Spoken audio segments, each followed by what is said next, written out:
Assalamualaikum warahmatullahi wabarakatuh. Apa kabar pemirsa, sahabat-sahabat YouTuber pemula dimanapun Anda berada? Semoga dalam keadaan sehat walafiat, selamat dalam lindungan Allah Subhanahu wa Ta'ala. Pada kesempatan kali ini, saya akan membahas tema tentang bagaimana cara menjadi YouTuber pemula di tahun 2023. Seperti yang kita ketahui, YouTube atau program YouTube sekarang banyak digemari oleh masyarakat ya. Baik itu sebagai penonton maupun sebagai pengguna YouTuber ya. Sehingga memunculkan banyak YouTuber ya. Dan seperti yang kita ketahui juga ya, banyak ya alasan ya bagaimana mereka menjadi seorang YouTuber ya. Ada yang sekedar iseng ya mengupload video di YouTube ya. Ada yang ingin eksis mengupload video di YouTube. Ada juga yang ingin mendokumentasikan dokumen videonya di program YouTube. Dan ada juga yang ingin serius menjadi konten kreator YouTube ya. Dengan harapan tentunya dapat menghasilkan finansial atau menghasilkan penghasilan dari YouTube. Untuk itu bagi para YouTuber pemula maupun yang akan terjun menjadi seorang YouTuber perlu memperhatikan beberapa hal ya sebelum atau mungkin ingin menjadi YouTuber pemula ya di tahun 2023, karena YouTube setiap saat akan memperbarui sistem maupun kebijakan yang berkaitan dengan YouTube. Yang pertama, menjadi seorang YouTuber yang penting adalah menentukan topik atau tema atau niche. Diharapkan seorang YouTuber itu menentukan satu tema atau satu topik dalam membuat konten YouTube. Hal ini supaya channel mudah berkembang, mudah direkomendasikan oleh YouTube, dan banyak subscriber ya. Dan topik ini bisa diambil atau bisa didasari karena kemampuan atau skill ya, skill yang kita miliki. Jadi seumpama kita seorang yang mampu dalam bidang komputer ya, kita bisa membuat konten program komputer ya, teknisi komputer ya.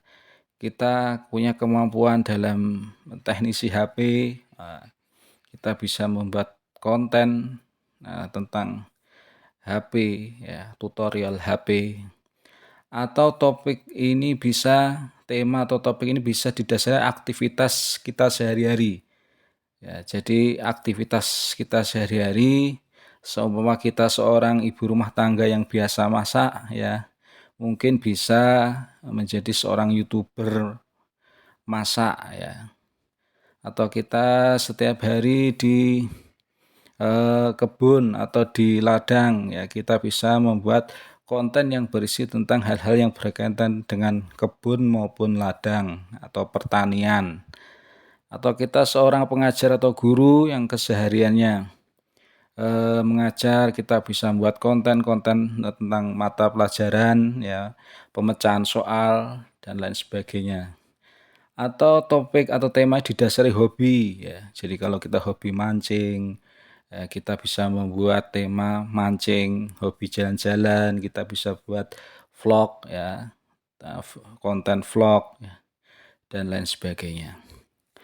Itu nomor satu, yaitu menentukan topik ya, yang setema, yaitu menentukan satu topik atau satu tema ya. Nomor 2 adalah peralatan, ya. Jadi, yang perlu dipergunakan adalah peralatan yang untuk merekam video dan, peralatan untuk mengakses YouTube, ya. Untuk akses YouTube, itu program YouTube itu sendiri. Jadi yang simple, yang biasa dipakai oleh YouTuber pemula adalah handphone atau HP, ya. Jadi HP itu bisa untuk merekam video dan untuk bisa akses ke YouTube. Atau mungkin kalau punya laptop atau komputer, ya, dibantu dengan alat bantu yaitu tripod, ya. Dan itu disesuaikan dengan kemampuan atau ketersediaan, ya. Semakin lengkap akan semakin baik, ya, tentunya. Nomor 3 yang perlu diperhatikan menjadi seorang YouTuber adalah mempersiapkan aplikasi atau program. Jadi banyak aplikasi-aplikasi yang perlu kita gunakan dalam mengelola YouTube, ya. Jadi seumpama kita menggunakan alat peralatan HP atau handphone, maka kita persiapkan aplikasi-aplikasi dalam membuat channel, dalam mengelola channel YouTube, dalam membuat video maupun dalam mengupload video, ya. Kita cari informasi aplikasi apa saja yang dapat digunakan untuk per-YouTuber ini. Selanjutnya nomor 4, menjadi seorang YouTuber harus memahami aturan YouTube atau kebijakan YouTube. Jadi ini aturan atau kebijakan YouTube ini terkait dengan pedoman komunitas, ya. Jadi YouTube ini melindungi komunitas dari konten berbahaya, konten pelecehan, kekerasan, spam, ya. Selain itu, kebijakan YouTube juga tentang hak cipta, yaitu melindungi konten hak cipta. Terus berhubungan juga dengan kebijakan monetisasi. Ini perlu diperhatikan menjadi seorang YouTuber, ya, terutama YouTuber pemula. Selanjutnya nomor 5 yang perlu diketahui dari seorang YouTuber adalah membuat channel, ya. Jadi membuat channel kita juga memerlukan aplikasi-aplikasi yang sudah kita siapkan tadi, yaitu mungkin kita harus punya akun Gmail, punya aplikasi YouTube, terus punya YouTube Studio, ya, untuk membuat channel YouTube. Dan channel YouTube kita tentukan nama channelnya, handle, nama sebutannya, deskripsi, kategori konten kita, terus kita buat foto profil dan lain sebagainya. Selanjutnya nomor 6 adalah pembuatan video. Ini adalah hal yang penting, ya, karena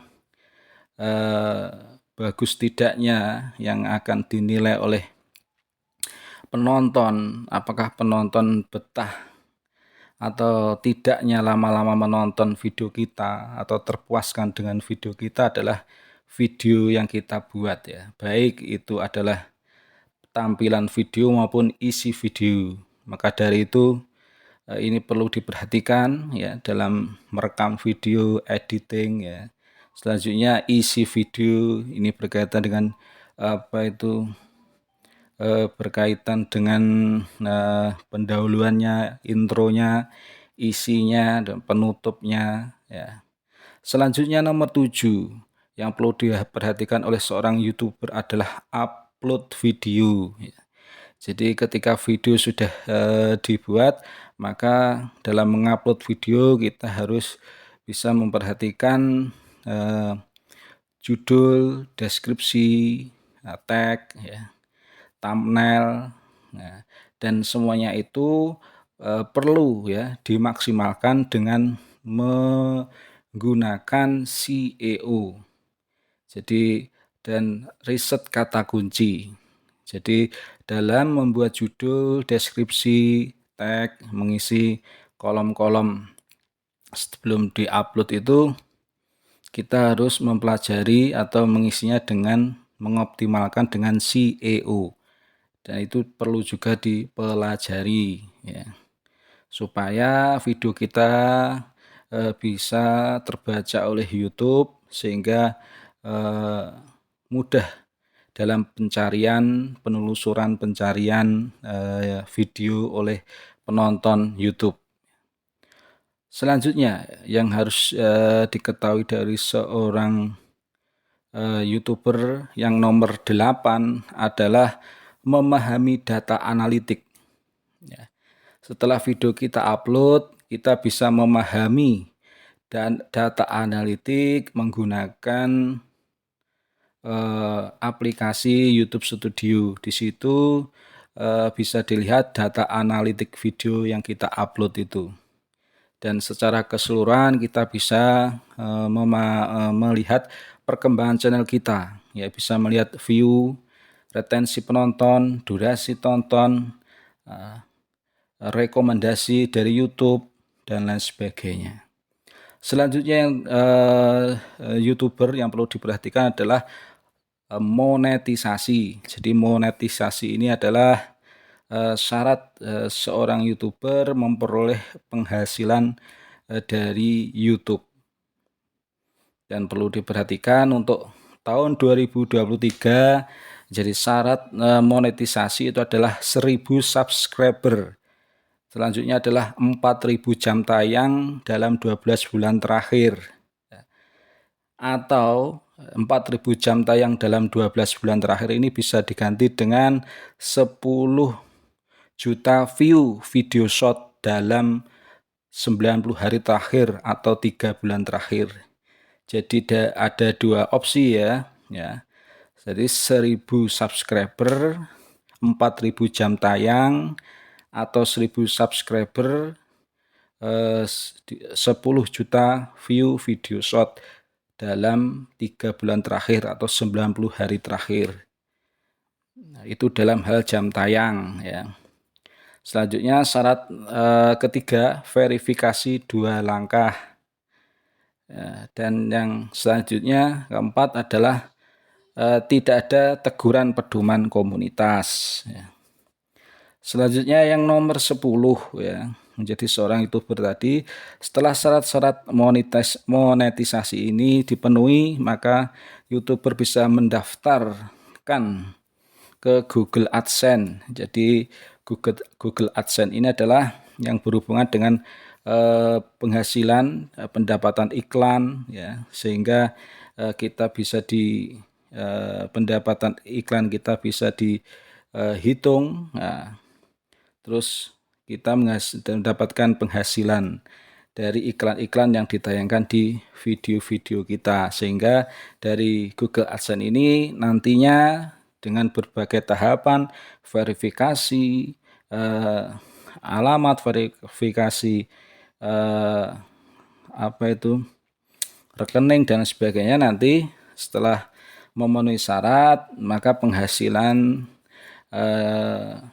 YouTube itu bisa ditransfer oleh Google AdSense ke nomor rekening masing-masing YouTuber. Mungkin itu yang bisa saya sampaikan ya, hal-hal yang perlu diperhatikan jika menjadi seorang YouTuber pemula di tahun 2023. Semoga video ini bermanfaat bagi para penonton, sehingga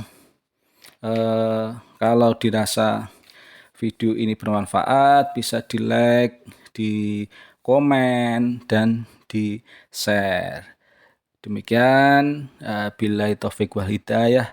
Wassalamualaikum warahmatullahi wabarakatuh.